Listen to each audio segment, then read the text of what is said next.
Big boss Malayalam season 6 ഇന്നലത്തെ weekend episode കഴിഞ്ഞ് ലാലേട്ടൻ പോയതിൽ പിന്നെ ഏകദേശം ഒരു 3 മണി അടുത്ത് വരെ ബിഗ് ബോസിന്റെ 24x7 ലൈവ് ഉണ്ടായിരുന്നു. ആ ഒരു സമയത്ത് ഫുൾ ടൈമും ആ ഒരു ബെഡിലിരുന്ന് സംസാരിക്കുന്ന ഗബ്രിയെയും ജാസ്മിനെയുമാണ് ലൈവിൽ കാണിച്ചിരുന്നത്. ഒരുപാട് കാര്യങ്ങൾ ഇന്നലെ സംസാരിച്ചു. ഏകദേശം നമുക്ക് പറയുകയാണെങ്കിൽ പ്രണയം പറയാതെ പറഞ്ഞു നമ്മുടെ ഗബ്രി. നല്ല രീതിയിൽ ഇന്നലെ ഗബ്രി പൊട്ടിക്കരഞ്ഞു ജാസ്മിന്റെ മുന്നിലിരുന്നുകൊണ്ട്. ജാസ്മിനോട് ഗബ്രി പറഞ്ഞത് ഇങ്ങനെയാണ്, നിന്നെ ഞാൻ എത്രത്തോളം ഇഷ്ടപ്പെടുന്നുണ്ടെന്നുള്ള കാര്യം നിനക്ക് ചിന്തിക്കാൻ പോലും പറ്റില്ല. അതിനൊരു പ്രണയമോ അല്ലെങ്കിൽ റൊമാൻസോ എന്നൊക്കെ അതിനെ വിളിക്കാൻ പറ്റുമോ എന്ന് എനിക്കറിയില്ല. ഞാൻ അത്രയേറെ നിന്നെ ഇഷ്ടപ്പെടുന്നുണ്ട്, നീ ചിന്തിക്കുന്നതിലും അപ്പുറമാണ് ഞാൻ നിന്നെ ഇഷ്ടപ്പെടുന്നത് എന്നൊക്കെ പറഞ്ഞ് ജാസ്മിന്റെ കൈയൊക്കെ പിടിച്ചിരുന്ന് ഗബ്രി നല്ല രീതിയിൽ പൊട്ടിക്കരയുന്നുണ്ട്. ഗബ്രിയെ സമാധാനിപ്പിക്കാൻ ശ്രമിക്കുന്ന ജാസ്മിനും നല്ല രീതിയിൽ തന്നെ അവിടെ ഇരുന്ന് കരയുന്നുണ്ട്. പിന്നീട് ജാസ്മിൻ അവിടെ പുതച്ചു മൂടി ആ ഒരു ബെഡിലിരിക്കുന്ന സമയത്ത് ഗബ്രി പോയി കയ്യിൽ പിടിക്കുന്നുണ്ട്, ജാസ്മിനെ ഉമ്മ വെക്കുന്നുണ്ട്. അതുപോലുള്ള പല കാര്യങ്ങളും അവിടെ സംഭവിക്കുന്നുണ്ട്. ഗബ്രി വളരെ ഇമോഷണൽ ആയിട്ടാണ് സംസാരിക്കുന്നത്. ഏകദേശം പ്രണയം തുറന്നു പറഞ്ഞു എന്ന് വേണമെങ്കിൽ നമുക്ക് പറയാം. അപ്പോൾ ഇനി അഭിനയം എന്ന് പറഞ്ഞ് ഇതിനെ അപമാനിച്ച് കളയണമെന്ന് ഞാൻ ഒരിക്കലും വിചാരിക്കുന്നില്ല. കാരണം ഒരു മനുഷ്യനായി കഴിഞ്ഞാൽ ഇമോഷൻസ് തീർച്ചയായിട്ടും വരും.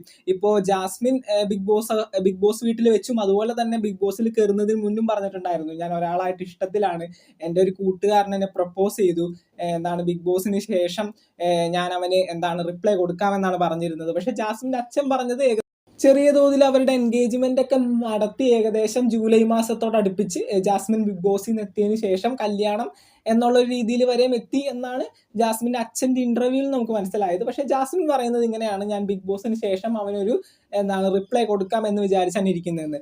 ഇതിപ്പോൾ ജാസ്മിൻ്റെയും ഗബ്രിയുടെയും ഇതിനെ നമ്മൾ അഭിനയം എന്നിനി വിളിച്ചിട്ട് കാര്യമില്ല. കാരണം ഇത്രയും ഇമോഷണൽ ആയിട്ട് ഒരാൾക്ക് അഭിനയിക്കാൻ പറ്റുമോ? അങ്ങനെയാണെങ്കിൽ ബിഗ് ബോസ് ഹൗസിന് പുറത്ത് വന്നു കഴിഞ്ഞിട്ടുണ്ടെങ്കിൽ അന്നത്തെ ഓസ്കാർ അവാർഡ് കൊടുക്കേണ്ട 2 പേരാണ്. ഇതിപ്പോ ഇതിനകത്തൊരു 3 സാധ്യതകളാണ് നമ്മൾ കാണുന്നത്. ഒന്ന്, ഇവർ തമ്മിൽ നല്ല പ്രണയത്തിൽ, ഒരിക്കലും വിട്ടുപോകാൻ പറ്റാത്ത അത്ര ആർദ്രമായ ഒരു പ്രണയത്തിൽ, അല്ലെങ്കിൽ ഇത്രയും ഡീഗ്രേഡിങ് ഏറ്റു വാങ്ങുന്നുണ്ടെന്ന് ജാസ്മിൻ്റെ അച്ഛനൊരു ഹിന്റ് കൊടുത്തു.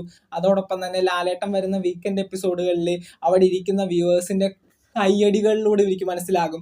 അത്തരത്തിൽ ഇവർക്ക് ചെറിയ ചെറിയ ഹിന്റും കാര്യങ്ങളൊക്കെ കിട്ടിയിട്ടുണ്ട്. ഇവരുടെ ഈ ഒരു ബന്ധം പുറത്ത് പോസിറ്റീവായിട്ടല്ല പോകുന്നത് എന്നുള്ള കാര്യം.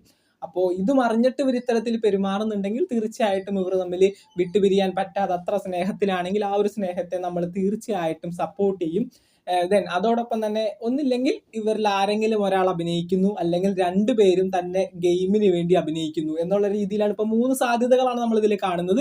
ഇതിൽ ആദ്യത്തെ സാധ്യതയായിട്ടുള്ള പ്രണയമായിരിക്കുമെന്നാണ് നമ്മൾ തീർച്ചയായിട്ടും വിചാരിക്കുന്നത്. അല്ലെങ്കിൽ ഇത്രയേറെ ഇമോഷനായിട്ട്, അല്ലെങ്കിൽ ഇത്രയേറെ സമയം ഒരാളോട് ഇങ്ങനെ ഇരുന്ന് സംസാരിക്കാനും ഗബ്രി ഇത്രയും പൊട്ടിക്കരഞ്ഞുകൊണ്ട് ആ ഒരു ഇഷ്ടം പറയാനും ഒന്നും സാധ്യതകളില്ല. അപ്പോൾ തീർച്ചയായിട്ടും ഇതിന്റെ പ്രണയമായി തന്നെ കാണേണ്ടി വരും. ഇപ്പോൾ സീസൺ 1 പോവുകയാണെങ്കിൽ നമ്മൾ പേളിയും ശ്രീനേഷും ഇതേ മോഡൽ തന്നെയായിരുന്നു. രാത്രിയൊക്കെ പേളി ശ്രീനേഷിനോട് ഇരുന്ന് സംസാരിക്കുക, ചില സമയങ്ങളിൽ പൊട്ടിക്കരയുക, ശ്രീനേഷ് സമാധാനിപ്പിക്കുക. ഇതൊക്കെ കണ്ടപ്പോൾ ഫസ്റ്റ് സീസണുകളിലും എല്ലാവരും പറഞ്ഞിരുന്നത് സീസൺ ജയിക്കാനും അവിടെ നിൽക്കാനുമായിട്ടുള്ള ഉഡായിപ്പ് പരിപാടിയാണെന്നാണ്. പിന്നീടാണ് ലാലേട്ടനോട് ഇവരിത് പറയുന്നത്, പേളിക്ക് ശ്രീനേഷിൻ്റെ ഒപ്പം ജീവിക്കണമെന്നുള്ള കാര്യം പേളി ലാലേട്ടനെ മുന്നിൽ വെച്ച് പറയുന്ന ഒരു വീക്കെൻഡ് എപ്പിസോഡിൽ ലാലേട്ടൻ അതിനെപ്പറ്റി സംസാരിക്കുന്നു. അതോടൊപ്പം തന്നെ ബിഗ് ബോസിൽ നിന്ന് ഇറങ്ങിയതിന് ശേഷം അവർ സന്തോഷമായിട്ട് കല്യാണം കഴിച്ച് ജീവിക്കുന്നതാണ് നമ്മളിപ്പോൾ കണ്ടത്. അപ്പോൾ ജാസ്മിൻ ഇതിനു മുമ്പ് ഒരു കമ്മിറ്റഡ് ആണെന്നൊക്കെ പറഞ്ഞെങ്കിലും മനുഷ്യന്റെ മനസ്സാണ്, മാറാനായിട്ട് കുറച്ച് സമയം മതി. ഗബ്രിയോട് അത്രയും താല്പര്യമുള്ള ഒരു വ്യക്തിയായി തന്നെയാണ് ഇപ്പോഴും നമ്മൾ ജാസ്മിനെ കാണുന്നത്. ഗബ്രിക്ക് ജാസ്മിനെയും വളരെയധികം ഇഷ്ടമാണ്, നിനക്ക് ചിന്തിക്കാൻ പോലും പറ്റാത്തത്ര രീതിയിൽ ഞാൻ നിന്നെ സ്നേഹിക്കുന്നു എന്നൊക്കെ നമ്മുടെ ഗബ്രി ഇന്നലത്തെ എപ്പിസോഡിൽ പൊട്ടിക്കരഞ്ഞുകൊണ്ടാണ് പറയുന്നത്. പൊട്ടിക്കരഞ്ഞുകൊണ്ട് ജാസ്മിനെ കെട്ടിപ്പിടിച്ചുകൊണ്ടൊക്കെയാണ് ഇരുന്ന് പറയുന്നത്.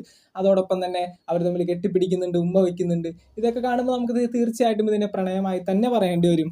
ഇത് ബിഗ് ബോസ് ജയിക്കാനായിട്ടുള്ള ഒരു ഉഡായിപ്പ് പരിപാടി അല്ലെങ്കിൽ ഇവർ 2 പേരും തമ്മിൽ നല്ല രീതിയിൽ തന്നെ ഇഷ്ടപ്പെടുന്നുണ്ടെങ്കിൽ ഇനി മുന്നോട്ടുള്ള ഇവരുടെ ഗെയിം നല്ല രീതിയിൽ തന്നെ മുന്നോട്ട് പോകുമെങ്കിൽ തീർച്ചയായിട്ടും നമ്മൾ ഈ പ്രണയത്തെ 100% സപ്പോർട്ട് ചെയ്യും. സപ്പോർട്ട് ചെയ്യുന്നതിലുപരി നമ്മൾ ഇതിനെ ബഹുമാനിക്കും. തീർച്ചയായിട്ടും നമ്മൾ ഇതിനെ കളിയാക്കാനായിട്ട് ശ്രമിക്കില്ല. ഇവരുടെ ഗെയിം പ്ലാൻ എന്നൊക്കെ പറഞ്ഞ് ഒരിക്കലും നമ്മൾ ഇതിനെ അപമാനിക്കില്ല. ഇതിനെ നമ്മൾ 100% സപ്പോർട്ട് ചെയ്യുമെന്നുള്ള കാര്യം ഞാൻ ഇപ്പോൾ തന്നെ പറയുകയാണ്. ഇത് ജെനുവിൻ ആയിട്ടുള്ള ഒരു പ്രണയമാണെങ്കിൽ. അപ്പോൾ നമുക്ക് കൂടുതൽ വിശേഷങ്ങളായിട്ട് വീണ്ടും കാണാം. ബിഗ് ബോസ് മലയാളം സീസൺ 6 പുതുപുത്തൻ വിശേഷങ്ങൾക്ക് വേണ്ടി ചാനൽ ഇതുവരെ സബ്സ്ക്രൈബ് ചെയ്തിട്ടില്ല എങ്കിൽ തീർച്ചയായിട്ടും സബ്സ്ക്രൈബ് ചെയ്ത് സപ്പോർട്ട് ചെയ്യുക. വീഡിയോ ലൈക്ക് ചെയ്ത് കാണുന്നവർ ഒന്ന് ലൈക്കും കൂടി ചെയ്തേക്കാം. നമുക്ക് മറ്റൊരു വീഡിയോ കാണാം. താങ്ക്